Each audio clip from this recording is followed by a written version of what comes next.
नमस्कार मित्रांनो, आजचा एक नवीन विषय आहे. आंदोलन संपलं आहे, पण पोलिसांवरील विश्वासाचं काय?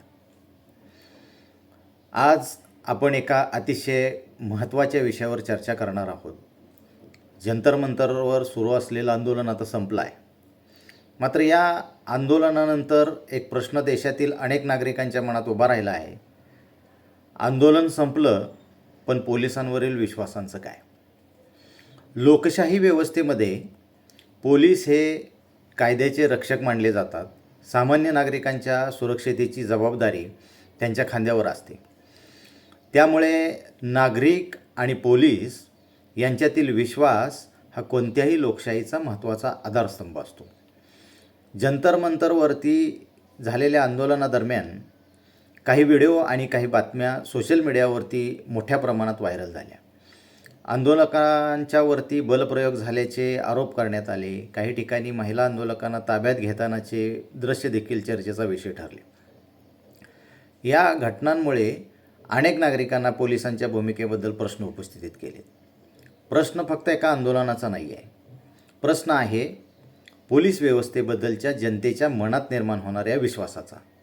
नागरिकांना पोलीस दिसले की सुरक्षित वाटलं पाहिजे, भीती वाटली नाही पाहिजे. पोलिसांची भूमिका ही समाजात कायदा आणि सुव्यवस्था राखण्याची असते, दहशत निर्माण करण्याची नाही.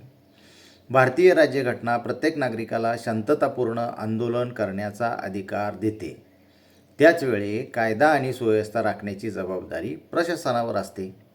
या दोन गोष्टींमध्ये समतोल राखणं अत्यंत आवश्यक आहे. जेव्हा हा समतोल बिघडतो तेव्हा प्रश्न उपस्थित होतात आणि लोकांचा विश्वास डळमळीत होतो.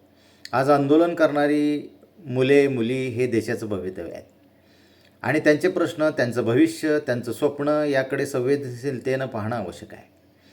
त्यांच्याशी संवाद साधणं, त्यांचं म्हणणं ऐकून घेणं आणि शक्य तिथं तोडगा काढणं ही लोकशाहीची खरी पद्धत आहे.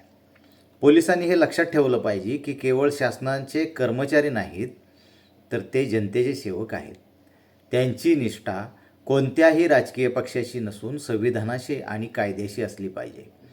नागरिकांच्या अधिकारांचा सन्मान राखत कायद्याची अंमलबजावणी करणे हीच पोलीस दलाची खरी ताकद आहे. आज आवश्यकता आहे ती आत्मपरीक्षणाची.